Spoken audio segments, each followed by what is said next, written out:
Sí, buenas tardes. Bueno, yo vengo de Chihuahua. Quería contar más o menos como para ver por dónde abordo las dos cosas. Soy estudiante de doctorado en Historia y Etnohistoria en la Escuela Nacional de Antropología e Historia en México, y desde ahí he trabajado los procesos de radicalización de todos esos muchachos y muchachas que se fueron a la guerrilla en los años 70. Me especializo sobre todo en Ciudad Juárez, en Chihuahua, y a mí cuando me plantean estar en esta mesa, yo digo, bueno, yo estoy trabajando procesos de radicalización donde se ve la esperanza de una revolución socialista, pero aparte, por cosas de la vida he sido abogada del Comité de Madres de Desaparecidos Políticos de Chihuahua. Entonces me pareció importante tener como las dos versiones, el de la esperanza de un movimiento armado para llegar a un gobierno socialista, y el de las madres que buscan a esos muchachos revolucionarios y que fueron desaparecidos durante este proceso armado. Yo trabajo desde la historia oral, y a lo largo de la recuperación de entrevistas me he podido dar cuenta que aunque durante años hemos metido en un bloque tanto a familiares como a expresos políticos, hay unas diferencias muy marcadas. ¿Por qué desde la historia oral? Porque en la mayoría de casos son personas anónimas, de los cuales pues me he encontrado con la importancia de trabajar la trayectoria de vida, porque si no creo que sería una historia sesgada, ¿no?, del proceso de radicalización, o sea, como una generación espontánea que se crea a partir de una revolución cubana y dicen, hay una convocatoria en secreto y dicen, pues vámonos a la guerrilla. Durante las entrevistas se trabajan 2 o 3 generaciones. Aquí es para mí lo importante de la ponencia, cómo manejan estas generaciones la categoría de esperanza. Los que trabajamos a través de la historia oral, es muy difícil adaptar a nuestros sujetos a los modelos, ¿no? Entonces, yo revisaba las entrevistas que tenía sobre las expectativas de esos muchachos guerrilleros y me di cuenta que ninguno nombra esperanza a la guerrilla, ¿no? Lo toman como utopía, ideología, aventura, etcétera, etcétera. En el caso de las madres es muy distinto, porque sus testimonios y sus entrevistas van cargados de una fe, la mayoría de ellas religiosa, de que nunca abandona como esta militancia en pro de libertad de presos políticos y desaparecidos. Para mí es importante también trabajar a través de las entrevistas, porque a partir de un boom que se dio sobre la desclasificación de archivos policíacos en el 2001-2002, pues muchos especialistas en una cosa de autoconsumo, ¿no?, manejamos las siglas, ¿no?, que este fue del Partido de los Pobres, este fue de los Guajiros, este fue de la Liga, y este fue enfermo, este fue mal. Y pues para mí no, para mí son sujetos que a través de redes sociales llegaron a una aventura, una esperanza de un proyecto nuevo, un proyecto de vida, ¿no? Quería platicarles estas diferencias sobre mis entrevistados o los entrevistados. En primer lugar, tengo a los sectores sobrevivientes a la guerrilla, y aquí también se dan separaciones, porque hay un grupo de exguerrilleros pues, que son como la memoria única que hay dentro del imaginario de los sobrevivientes de la guerrilla, ¿no? Y yo creo que tiene mucho con la cosa de cómo han reconstruido su vida, que también es una forma de resistencia, readaptarse al sistema al que volvieron después de la cárcel o el exilio. Una adaptación contraria pues a por lo que ellos fueron presos, una adaptación al sistema que se iba a combatir. Ellos han construido un discurso más o menos público, líder dentro de un movimiento de exguerrilleros. A mí la sorpresa fue llegar a Juárez porque trabajo la inserción de estas obreras de maquiladora que entran a la liga, y me di cuenta que la mayoría de obreras habían sido muertas o desaparecidas, pero también me di cuenta que había una red que pudo sobrevivir, alejada de la prensa, alejada de los estudios académicos. A ellos yo les nombro los anónimos o las anónimas, ¿no? Y créanme que su relato pues no es nada esperanzador, ¿no? Ahí se ve una desesperanza, ni siquiera podemos ver la praxis de una rabia porque tuvieron que volver a su maquila. Hay una persona que ha sido muy difícil para mí trabajar su entrevista, Dulce, que ella sale de la liga y se adapta a la maquila por sobrevivencia y dice, bueno, pues para mí esto no cambió nada, yo me acabé en la maquila. Después de la liga, para mí fueron 30 años de maquila, la cual se quedó con mi vida, ¿no? La mayoría, los públicos y los anónimos han tratado de incorporar en su relato los por qué y los cómo, ¿no? De sus experiencias dentro de la militancia armada. La mayoría de ellos lo han hecho de manera individual, pero llevándolo hacia una colectividad, es decir, los compañeros y compañeras de ese grupo armado, después a quienes iba destinado su praxis, el pueblo, el proletariado, la clase obrera, redes a los que pertenecían o a los que intentaban pertenecer, redes de confianza.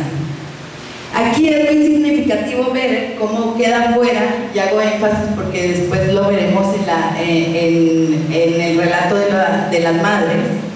Es muy significativo ver cómo en esta experiencia de los jóvenes radicales queda fuera la familia, ¿no? Como una contradicción para su proyecto de esperanza de la revolución.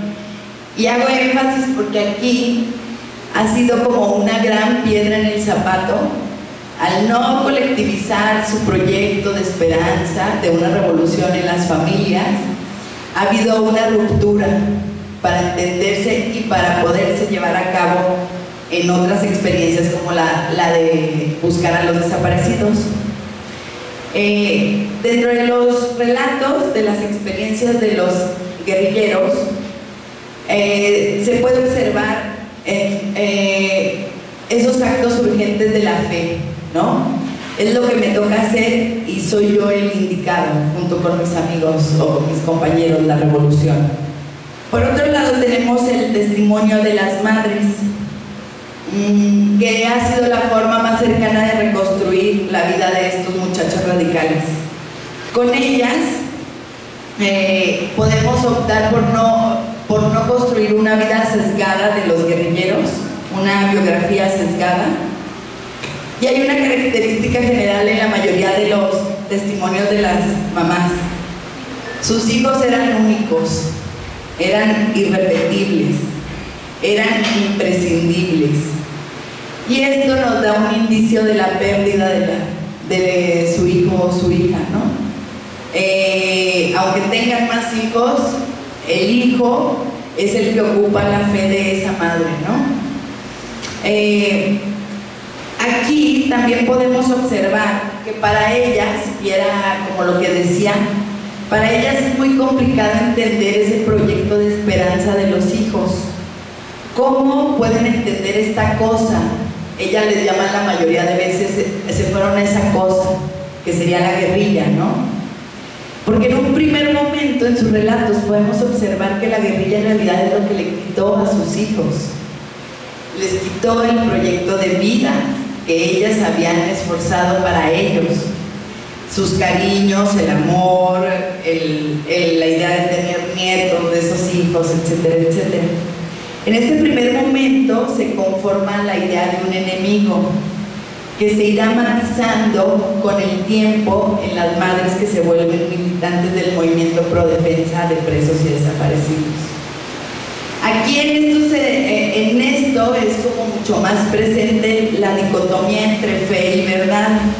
Yo quería leerles, por ejemplo, un extractito de un acta que le mandan a Óscar Flores Sánchez, una familia, cuando desaparece la hija, y dicen: acudimos al funcionario político, al padre de familia, haciendo un llamado a su conciencia para que se mitigue nuestra pena. Le pedimos permita saber de ella, de su salud física y mental, y le pedimos la hermosa realidad de su libertad. O sea, para mí esto es un indicador de la primera etapa que llevan a cabo las familias de los detenidos desaparecidos, que va de la imploración, la súplica, el acuerdo por la solución. Después esta familia le escribirá a López Portillo para decirle que si se la regresa, prometen que van a adaptar a su hija desaparecida de la mejor forma para que no haga daño al gobierno, ¿no? También podemos ver en un segundo momento la militancia que llevan, y esta ya va a ser en compañía de los sobrevivientes de la guerrilla.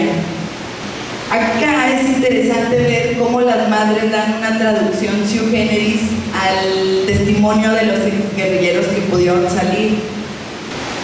Los hijos, para las madres, en realidad pocas veces los toman como revolucionarios. Ellos le dicen los muchachos que querían otro mundo, que luchaban por derechos humanos, por libertades democráticos, lo cual es contradictorio a un proyecto revolucionario, en este caso al de la Liga. Entonces las mamás dan otra lectura al proyecto revolucionario socialista, ¿no? Acá tenemos también otra generación que se ha podido abarcar, que es la de los hijos de los desaparecidos políticos o de los presos. Tienen similitudes muy particulares con las madres. Para los hijos también, híjole, sus papás son mejores que Superman, ¿no? Así como son únicos, son héroes, son Robin Hood, son excepcionales. La cosa más interesante es cómo ellos van recuperando las memorias de los sobrevivientes y de los familiares, y entonces acá hay un rompimiento y la fe y la verdad empiezan a diluirse, pues hay otro abanico de experiencias y opciones de acuerdo a la trayectoria propia de vida que han llevado. Aquí en todos los testimonios que he mencionado de sobrevivientes, de madres y de hijos, podemos ver que hay una cuestión que no permite también cómo abordar este proyecto revolucionario, ¿no? Que es la moralidad sobre las acciones violentas que se llevaron a cabo. Y esta moralidad es mucho más fuerte en hijos y padres y madres de desaparecidos, pero también es fuerte en el caso de los guerrilleros, porque, por ejemplo, aquí muchas veces el guerrillero te dice: de acuerdo a mi experiencia en un campo militar o en una cárcel clandestina, yo podría casi asegurar que nadie de mis compañeros se salvó. Pero este testimonio se esconde, se vuelve como parte de pláticas informales, porque cuesta mucho, ¿no? Para la denuncia es fuerte y tiene un matiz muy importante pedirlos vivos o muertos. Que aquí me gustaría citar a Nietzsche, donde dice: tener fe significa no querer saber la verdad, ¿no?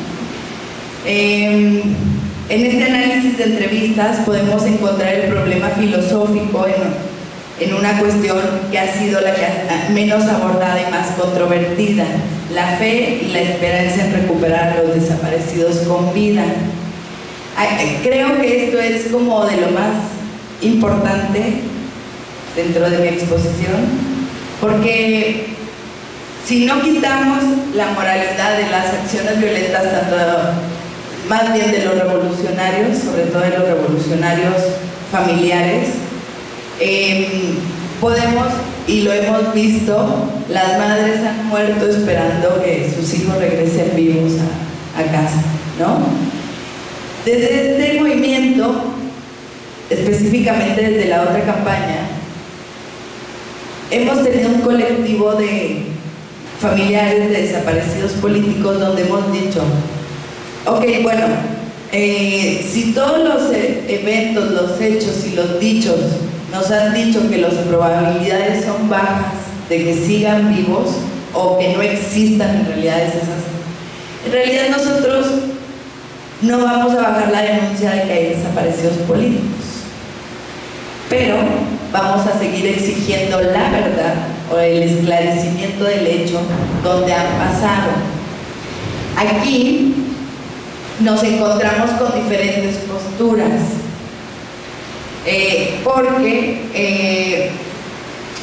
porque la mayoría de la gente prefiere quitar esta dicotomía de la verdad y la fe y prefiere seguir exigiendo gente viva, ¿no? Lo cual también quita en el balance de lo que quita el peso de que estos muchachos intentaban, su esperanza era hacer una revolución y cuál es el papel del revolucionario.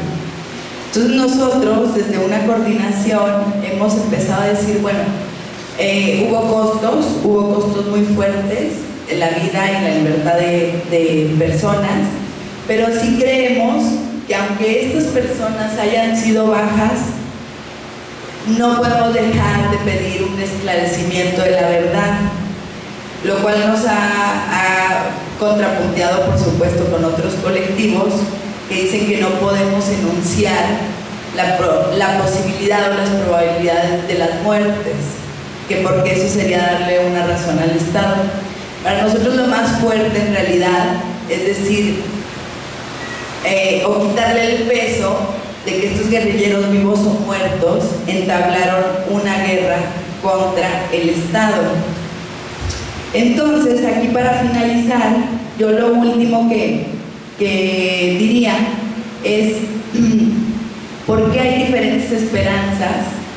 No, más bien las esperanzas de las diferentes praxis de los actores son diferentes, porque está claro que la mayoría de todos han tratado de, a través de sus relatos, demostrar una forma de resistencia, y lo que los hace similares es que surgen a través de un proyecto revolucionario que podría ser esperanzador. Hay una gran complejidad con las subjetividades de cada uno de los sujetos, de los protagonistas, y también es un problema como ver cómo a través de estos testimonios nos encontramos con faltas de balances y con frustraciones, ¿no? Y también para las familias es contrastante ver cómo a pesar de esos relatos del horror sobre las torturas, todavía se puede pensar en el milagro de que el mío sí pudo haber salido vivo. Creo necesario un análisis no solo sobre los relatos, porque si no esto se quedaría solamente en una recopilación de memoria. También creo importante que para darle un sentido a este proyecto esperanzador de revolución, nos queda pendiente repasar el cuerpo teórico de ese proyecto esperanzador, y para que no quede en una corta historia llena de dolores, si lo que lo sostenía es esperanza, creo que hay que tender un puente entre esas experiencias esperanzadoras del movimiento armado y las experiencias actuales de resistencia que hoy vivimos. Sería eso.